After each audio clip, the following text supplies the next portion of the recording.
Thanks for inviting us in. It's 11 o'clock and we want to begin tonight with council conflict. Fallout from turmoil within city government. Democrat Jesse Brown ousted from the Democratic caucus, and now some community members are pushing back, voicing concerns and demanding answers. Our Logan Gay went to get them tonight, and she joins us in the newsroom after talking with councilors and constituents. Logan? Hey, Scott, constituents did not hesitate to mobilize after Jesse Brown's expulsion from the council's Democratic caucus, but many of them left the city county building today disappointed. The people in this room say they're fed up. We need to step up as citizens. And that's what we're here to do, is to step up and say no more, we're done. What was supposed to be a standard council committee meeting ended up being flooded with Jesse Brown supporters, eager to make their voices heard about his expulsion from the council's Democratic caucus. Constituents are concerned and they want to know, why are we treated in this manner? As many people as possible squeezed themselves into the meeting, which was held in a small conference room. It lasted only minutes and ended with them making standard changes to some committee assignments, and no mention of Brown or the large group of people who came out. Some say it was a waste of time. They knew what people were here to hear, and they denied it. They denied any discussion about it. According to Brown, the caucus did not give him a reason for his expulsion, but he believes his push for transparency and his call for fully funded public education put him at odds with some counselors who he says may not hold the same belief.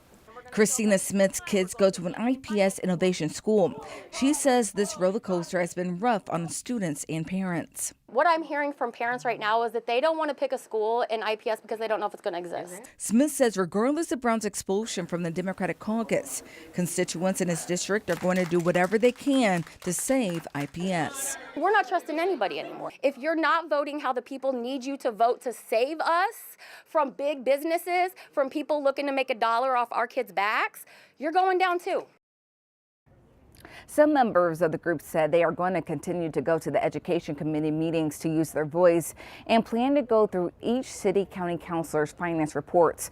I did reach out to Jesse Brown and the leader of the Democratic caucus for a comment, but I have not heard back yet. All right, Logan, thanks so much. And storms brewing at the city county building and here in central Indiana. The first of several systems that we're monitoring right now will arrive tomorrow. Angela joins us tonight at 11 to break down what we're expecting and how it's all timing out. Yeah, we're expecting that wintry mix, and the timeline is the end half of the day, which is good news for that morning drive, Scott. We're not expecting any sleet, rain, or freezing rain early tomorrow morning, and radar is still clear at this hour. But what you can see, winter weather advisories from the northwestern sections of our state all the way back through portions of eastern Kansas, all thanks to this developing weather system that will bring that wintry mix. The best chance of ice having an impact across the far northern part of the state, but a glazing is possible. Lafayette, Kokomo into Richmond. We will monitor this closely. Again, a dry start with that wintry mix arriving early afternoon. This will continue into the evening hours with maybe a few rumbles of thunder. The local timeline is coming right up. You were the one that caused the death while operating while intoxicated. Yes, Your Honor. A man now admitting guilt in connection with a deadly crash north of downtown Indianapolis. Connor Gaskill was driving after a night of drinking at Bottle Works back in September of 2022. His car hit a lift at 24th and Delaware. 22-year-old Rashid Kanta was in the back seat of the rideshare. He died in the crash. His brother, a friend, and the Lyft driver were seriously injured. Detectives were able to retrieve the airbag control module from Gaskill's vehicle and learned the vehicle was traveling at a speed of 55 miles per hour at the time of impact. The speed limit for East 24th Street is 30 miles per hour. So the maximum sentence for Gaskill will be 4 years in prison. Police officers who were later disciplined failed to screen Gaskill for sobriety at the time of the wreck. Sentencing is set for later this month. Kanta's family released a statement tonight saying the harm caused by Gaskill cannot be measured by any sentence that he serves.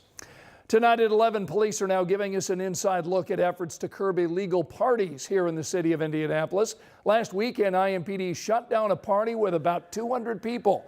Police cited several safety concerns for that decision, including underage drinking. It took place at a banquet hall near 10th and Midhofer. Police tell us the flyers for the party said to bring liquor in water bottles. They say the party didn't even have the needed permits. So we talked to police about the work that goes into identifying these kinds of situations and putting a stop to them. Our nuisance abatement, our detectives throughout various units, analysts are constantly working to identify individuals that want to commit criminal activity within our community. And when we see that, we want to ensure that we can remove that and remove any dangers that would be associated to our community. Officer Tommy Thompson told us police want people to have a good time, but he says police just want to make sure that people are doing it within the limits of the law. Governor Mike Braun just met with property owners about taxes today that they say have skyrocketed. This is an issue expected to be a hot topic during this legislative session. Property taxes fund important resources, so think schools, police departments, and fire departments. But the rising cost of property taxes is creating hardships for some Hoosiers. It's a critical balance to strike, one that state lawmakers are working on this year. Governor Braun's plan to offer some relief is now Senate Bill 1. So this would cut property taxes by increasing the amount Hoosiers could deduct from their home's assessed value. It also caps how much property taxes could grow. Several local leaders testified that cutting property taxes will impact those critical services. I'm not going to look a mom in the eye and say I can't get to your house when a child is ill or needing a hospital. We are going to find ways, any way possible, to make sure that public safety is number one. There's no way to avoid cuts in public safety. It's one thing to want to say to taxpayers that you cut their taxes. It's another when you have to be honest with them about cutting their services as well.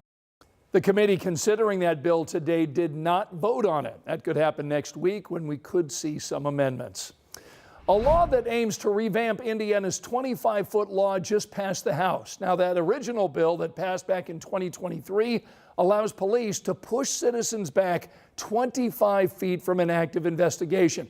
This was challenged in separate lawsuits, one of them brought by a coalition of media outlets, including WTHR.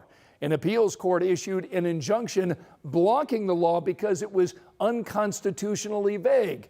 So this new bill would allow an officer to order someone to stop approaching if there's a reasonable belief that the person's presence will interfere with police duties. Now the measure heads over to the Senate. Right now, the Trump administration is reportedly taking steps to eliminate the Department of Education. This is a promise the president has made for years, and now he's poised to act on it. NBC News reports he's working on an executive order that would begin that process. But Trump cannot unilaterally abolish a federal agency without congressional approval.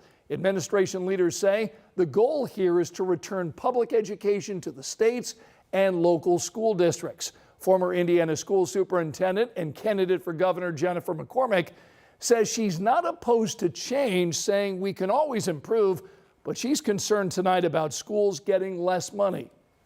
You know, saying that they're going to start eliminating some of those dollars or some of those services is very problematic because they're going to have to come from somewhere.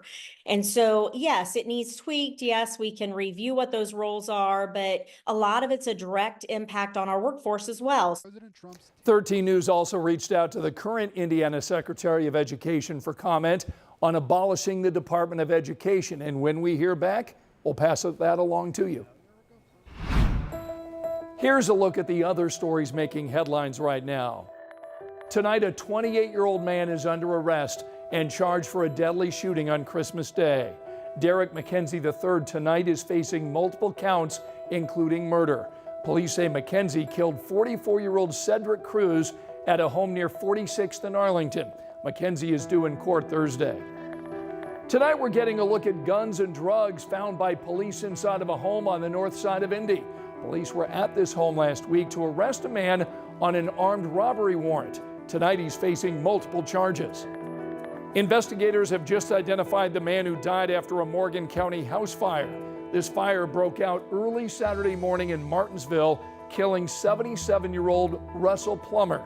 Tonight, we're working to learn what caused it.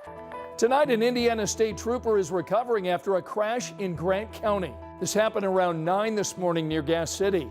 Investigators say senior trooper Weston Shanks hit the back of a truck that had slowed to make a turn. The truck driver was not injured.